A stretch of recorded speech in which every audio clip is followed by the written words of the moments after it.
दोस्तों आज हम एक ब्रिटिश मूवी को एक्सप्लेन करेंगे जिसकी कहानी आयरलैंड में फंस चुके एक सोल्जर पर आधारित है। ये मूवी 2014 में रिलीज हुई थी और IMDb पर इसकी रेटिंग 7.2 है। तो चलिए कहानी की शुरुआत करते हैं। मूवी की शुरुआत सन 1971 के इंग्लैंड से होती है, जहां हम फौज में भर्ती हुए कुछ सिपाहियों को देखते हैं जिन्हें मुश्किल हालातों में सरवाइव करने की कड़ी ट्रेनिंग दी जा रही थी। फिर एक दिन इनका सीनियर ऑफिसर बताता है कि आयरलैंड में हालात काफी बिगड़ चुके हैं, इसीलिए तुम्हें इमरजेंसी बेसिस पर बेलफास्ट भेजा जा रहा है। फिर हम गैरी हुक नाम के एक सोल्जर को देखते हैं जो आयरलैंड जाने से पहले अपने छोटे भाई से मिलता है। दरअसल गैरी के भाई का ध्यान रखने वाला कोई नहीं है, इसीलिए वह हॉस्टल में रहता है। फिर कुछ देर दोनों भाई साथ में फुटबॉल खेलते हैं, जिसके बाद हुक वापस आ जाता है और ब्रिटिश प्लेटून आयरलैंड के लिए रवाना हो जाती है। आयरलैंड पहुंचकर ये लोग लेफ्टिनेंट अर्मिटेज को रिपोर्ट करते हैं, जो अब से इनका कमांडिंग ऑफिसर है। फिर सभी सोल्जर्स रात में आराम करने के लिए सो जाते हैं। तभी गैरी सादा वर्दी में कुछ अंडरकवर ऑफिसर्स को देखता है जिन्हें MRF यानी कि मिलिट्री रिएक्शन फोर्स कहा जाता है, और ये लोग अंडरकवर रहकर ही काम करते हैं। अब अगली सुबह सभी सोल्जर्स को शहर में चल रहे दंगों की जानकारी दी जाती है। उन्हें बताया जाता है कि शहर में दो ग्रुप हैं, कैथोलिक और प्रोटेस्टेंट्स, जो आपस में लड़ रहे हैं। हमारा काम इन लोगों को शांत रखना है। जिसके बाद सभी सोल्जर्स ऑपरेशन के लिए रेडी हो जाते हैं। तभी सार्जेंट बताता है कि हमारा आज का ऑपरेशन कैथोलिक कम्युनिटी में जाकर हाउस सर्चिंग करना है, इसीलिए हम लोग अपने साथ कोई भी प्रोटेक्टिव गियर्स नहीं लेकर जाएंगे, ताकि लोगों को सच में लगे कि हम उनकी मदद करना चाहते हैं। जिसके बाद सभी लोग ट्रक में बैठकर शहर के बीच पहुंचते हैं और देखते हैं कि हर जगह आग भड़क चुकी है। तभी कुछ बच्चे उनके ऊपर टॉयलेट बैग्स फेंकते हैं और उन्हें आयरलैंड से जाने के लिए कहते हैं, लेकिन ये लोग उन बच्चों पर ध्यान ना देकर आगे बढ़ते हैं और देखते हैं कि बहुत सारे लोग उन्हें देखकर प्रोटेस्ट कर रहे हैं। तभी यहाँ की लोकल पुलिस घरों में जाकर तलाशी लेना शुरू करती है, साथ ही बच्चों और महिलाओं के साथ बहुत ही गंदा बर्ताव करती है। फिर अचानक यहाँ लोगों की भीड़ काफी बढ़ जाती है, जिन्हें कंट्रोल कर पाना मुश्किल हो रहा था। तभी एक सिपाही सार्जेंट से कहता है कि हमें भीड़ को कंट्रोल करने के लिए और सिपाही चाहिए। उधर वहाँ की लोकल पुलिस लोगों को घरों से निकालकर पीटने लगती है। ये देखकर लोगों का गुस्सा और बढ़ जाता है और वो लोग सिपाहियों पर ईंट और पत्थरों से हमला कर देते हैं, जिसमें कई सैनिक घायल हो जाते हैं। अब चूंकि ये लोग प्रोटेक्टिव गियर्स भी अपने साथ नहीं लाए थे, इसीलिए इन्हें मुश्किल हालातों का सामना करना पड़ता है। तभी एक छोटा बच्चा एक घायल पड़े सैनिक की गन उठाकर भाग जाता है, जिसे पकड़ने के लिए हुक और थॉमसन उसके पीछे जाते हैं। इससे पहले कि ये लोग उस बच्चे को पकड़ पाते, प्रदर्शनकारी उन्हें पकड़कर पीटने लगते हैं। वहीं दूसरी तरफ जब भीड़ बेकाबू हो जाती है तो सार्जेंट सभी को पीछे हटने के ऑर्डर्स देता है और ये लोग उन दो सोल्जर्स को छोड़कर यहाँ से चले जाते हैं। उधर एक लोकल महिला हुक और थॉमसन को बचाने के लिए आगे आती है। वह भीड़ को शांत करने की कोशिश करती है, लेकिन तभी दो शख्स नजदीक आकर थॉमसन को शूट कर देते हैं, जिसमें ऑन स्पॉट ही उसकी मौत हो जाती है। अब इससे पहले कि ये लोग हुक पर भी गोली चलाते, वह अपनी जान बचाकर भाग जाता है। जिसके बाद ये दोनों शख्स, जिनका नाम पॉल और शॉन है, हुक का पीछा करते हैं, लेकिन हुक उन सकरी गलियों से होते हुए लगातार भागता रहता है। ये लोग पीछे से उस पर गोलियां भी चलाते हैं, लेकिन वह इनसे बचते बचाते एक घर के अंदर बनी टॉयलेट में जाकर छिप जाता है। अब जब काफी ढूंढने के बाद भी हुक इन्हें नहीं मिलता, तो पॉल और शॉन वापस अपने लोगों के पास लौट जाते हैं, जो थॉमसन के पास पड़ी दोनों गन्स को उठा लेते हैं।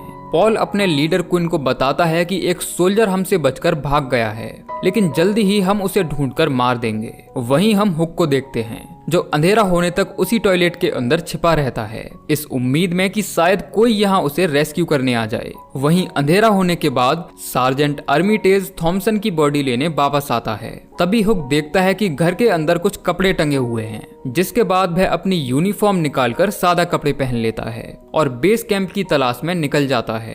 तभी उसका सामना कुछ आंदोलनकारियों से होता है, जो कैथोलिक्स पर हमला करके भाग रहे थे। इसीलिए हुक उन्हें देखकर छिप जाता है, लेकिन एक छोटा लड़का हुक को देख लेता है और इससे पहले कि वह शोर मचाता, हुक उसे पकड़ लेता है। हालांकि ये छोटा लड़का काफी तेज होता है। वह हुक के शूज देखकर समझ जाता है कि वह एक सोल्जर है। जिसके बाद हुक बताता है कि मैं कोई कैथोलिक नहीं हूँ, बल्कि एक ब्रिटिश सोल्जर हूँ और यहाँ खो गया हूँ। ये छोटा लड़का कहता है कि मैं बैरक तक पहुँचाने में तुम्हारी मदद कर सकता हूँ, बस तुम्हें मेरे पीछे आना होगा।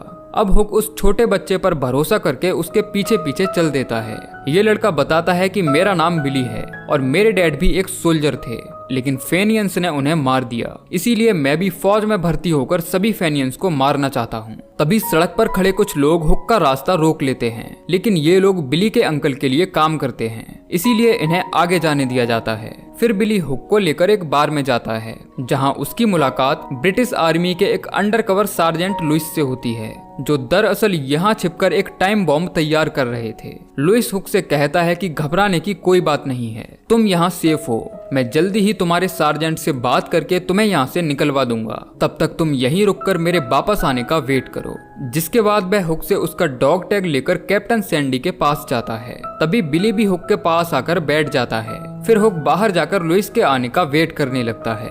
उसी समय हम उन लोगों को देखते हैं जो अंदर बॉम्ब बना रहे थे, लेकिन उनसे वह बॉम्ब गलती से ब्लास्ट हो जाता है और एक बड़े धमाके के साथ पूरी बिल्डिंग धराशायी हो जाती है। साथ ही बिल्डिंग के अंदर मौजूद बहुत सारे लोग भी मारे जाते हैं, लेकिन हुक ब्लास्ट के समय बिल्डिंग से बाहर था, इसीलिए उसकी जान बच जाती है, लेकिन वह काफी जख्मी हो जाता है। फिर वह बिली को ढूंढते हुए अंदर जाता है और देखता है कि इस हादसे में बिली के दोनों हाथ नहीं रहे, लेकिन उसकी सांसें अभी भी चल रही थीं। तभी एक महिला उनकी मदद करती है और ये लोग बिली को हॉस्पिटल ले जाते हैं। हुक भी काफी दूर तक कार का पीछा करता है, लेकिन वह खुद भी काफी जख्मी हो चुका था, इसीलिए वह सड़क किनारे बैठ जाता है। अब जब सैंडी को ब्लास्ट के बारे में खबर मिलती है तो उनकी मुसीबत और बढ़ जाती है, क्योंकि हुक इस ब्लास्ट के बारे में जानता है और अगर वह जिंदा बच गया तो सबको हमारी सच्चाई बता देगा कि कैसे हम IRA के साथ मिले हुए हैं। वहीं हम हुक को देखते हैं जो जख्मी हालत में सड़क किनारे बेहोश पड़ा था। तभी इमॉन और उसकी बेटी ब्राइड जो वहां से गुजर रहे थे, हुक की मदद करने के लिए रुक जाते हैं और इमॉन उसे उठाकर अपने घर ले जाता है। अब जब इमॉन हुक के कपड़े निकालता है तो देखता है कि ये एक ब्रिटिश सोल्जर है। ब्राइड कहती है कि हम इसकी मदद नहीं कर सकते, अगर क्वीन को पता चला कि हमने इस सोल्जर की मदद की है तो वह हमें मार देगा। लेकिन किसी भी बात की परवाह ना करते हुए हुक उसका इलाज करता है। वह उसके जख्म को जब सिल रहा था तो हुक को काफी दर्द हो रहा होता है, लेकिन ब्राइड उसका मुंह कपड़े से बंद कर लेती है ताकि उसकी आवाज घर से बाहर ना जाए। फिर पट्टी करने के बाद इमॉन हुक से बात करता है और बताता है कि मैं भी पहले आर्मी में मेडिक हुआ करता था, मैंने 20 साल आर्मी में नौकरी की है। जिसके बाद वह हुक को रेस्ट करने के लिए कहता है। वहीं सैंडी और लुइस शहर में हर जगह हुक को तलाश कर रहे थे, लेकिन अभी तक उसका कोई पता नहीं चला था। सैंडी कहता है कि अगर हुक जिंदा बच गया तो हम उसे मार देंगे, वरना हमारा सारा राज आर्मी के सामने आ जाएगा। तभी सार्जेंट अर्मिटेज सैंडी से मिलता है और पूछता है कि आखिर तुम लोग हुक को क्यों नहीं ढूंढ रहे हो। फिर सैंडी उसे हुक का डॉग टैग देता है और कहता है कि हम नहीं जानते कि वह जिंदा भी है या नहीं। उधर ब्राइड और इमॉन काफी डरे हुए थे। ब्राइड कहती है कि हम इस सोल्जर को ज्यादा समय तक यहाँ नहीं रख सकते, हमें इसे वापस बैरिक में भेज देना चाहिए।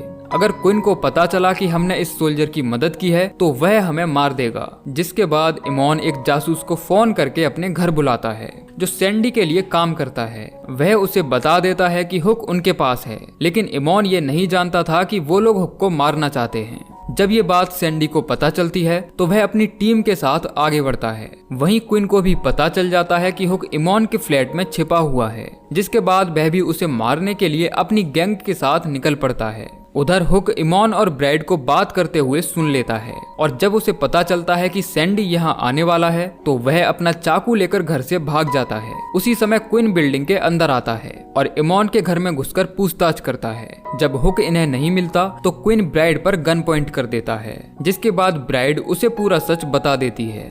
फिर वह अपने एक बंदे को उन पर नजर रखने के लिए कहता है और बाकी लोग हुक की तलाश में हर तरफ फैल जाते हैं। लेकिन हुक वापस से ऊपर आकर एक घर में छिप जाता है जहां एक छोटी लड़की उसे देख लेती है और इससे पहले कि वह शोर मचाती, हुक उसे चुप रहने का इशारा करता है। तभी पॉल उसे ढूंढते हुए ऊपर आता है। फिर हुक मौका पाते ही उस पर हमला कर देता है और उसे मारकर उसकी गन छीन लेता है। तभी उसका सामना सॉन से होता है और इससे पहले कि ये लोग एक दूसरे पर गोली चलाते, क्वीन हुक को मारकर बेहोश कर देता है और ये लोग उसे पकड़कर यहाँ से ले जाते हैं। वहीं सैंडी इमॉन के घर पहुंचकर क्वीन के एक साथी को मार देता है और इमॉन के सर पर गन तान कर कहता है कि बताओ हुक कहाँ है। इमोन बताता है कि क्विन उसे पकड़कर यहाँ से ले गया है, जिसके बाद वह जासूस कहता है कि मैं उनका ठिकाना जानता हूँ। वहीं हम हुक को देखते हैं, जिसे पकड़कर ये लोग एक खाली बिल्डिंग के अंदर ले जाते हैं। फिर क्विन सॉन को गन पकड़ाकर गोली चलाने के लिए कहता है, लेकिन सॉन हुक को शूट नहीं कर पाता। वह काफी नर्वस होता है और उसके हाथ कांपने लगते हैं। अब जब क्विन के बार बार कहने पर भी सॉन गोली नहीं चला पाता तो वह खुद उसे मारने के लिए गन पॉइंट करता है, लेकिन उसी समय सैंडी और उसकी टीम इन लोगों पर हमला कर देती है। गोली चलने की आवाज सुनकर क्विन घबरा जाता है और इस गोलीबारी में उसके कई साथी मारे जाते हैं। वहीं सॉन को हुक पर तरस आ जाता है और वह अपनी गन नीचे कर लेता है, लेकिन उसी समय लुइस वहां आकर सॉन को गोली मार देता है। फिर वह हुक से कहता है कि सब ठीक है, हम तुम्हें यहाँ से निकाल लेंगे, लेकिन ये सब लुइस की चाल होती है। दरअसल वह हुक को मारना चाहता था ताकि कोई भी उस बॉम्ब ब्लास्ट के बारे में ना जान पाए। अब जब वह हुक की जान ले रहा होता है तभी सॉन पीछे से लुइस को शूट कर देता है, जो पहली गोली लगने के बाद सरवाइव कर गया था। लेकिन उसी समय वहां ब्रिटिश सोल्जर्स आ जाते हैं, जो सॉन के हाथ में गन देखकर उसे शूट कर देते हैं। हालांकि हुक उन्हें ऐसा करने के लिए मना भी करता है, लेकिन तब तक काफी देर हो चुकी थी। फिर ब्रिटिश सोल्जर्स द्वारा हुक को यहाँ से रेस्क्यू किया जाता है। उधर क्वीन सैंडी के सामने खुद को सरेंडर कर देता है, लेकिन वह उसे शूट नहीं करता। सैंडी कहता है कि मैं तुम्हारी जान बख्श दूंगा, लेकिन अब से तुम मेरा जासूस बनकर मेरे लिए काम करोगे। जिसके बाद वह क्वीन को यहाँ से जाने देता है। अब हम हुक को देखते हैं, जो ट्रक में बैठकर इमोन और ब्राइड को देख रहा था, जिनकी वजह से आज वह जिंदा है। अब अगले दिन सार्जेंट अर्मिटेज कमांडिंग ऑफिसर से इंक्वायरी बिठाने की मांग करता है, क्योंकि लुइस ने हुक को मारने की कोशिश की थी, लेकिन सैंडी ने यहाँ सब कुछ पहले से ही सेट करके रखा था। वह नहीं चाहता था कि उस ब्लास्ट की सच्चाई देश के सामने आए, जिसमें कई मासूम लोगों की जान गई है। इसीलिए इस घटना को एक्सीडेंट बताकर केस को दबा दिया जाता है। जिसके बाद ये लोग हुक को वापस इंग्लैंड भेज देते हैं। साथ ही उसे उसका डॉग टैग भी लौटा दिया जाता है, जिसे लेकर वह शहर आ जाता है। फिर वह अपने छोटे भाई से मिलने हॉस्टल जाता है और उसे टाइट से हक कर लेता है, और इसी के साथ ये मूवी एंड हो जाती है। तो दोस्तों, ये थी कहानी 7 मन मूवी की, जो जरूर आपको पसंद आई होगी। बाकी आप कमेंट करके जरूर बताइए कि आपको ये कहानी कैसी लगी। मिलते हैं अगली वीडियो में, तब तक के लिए जय श्री कृष्णा।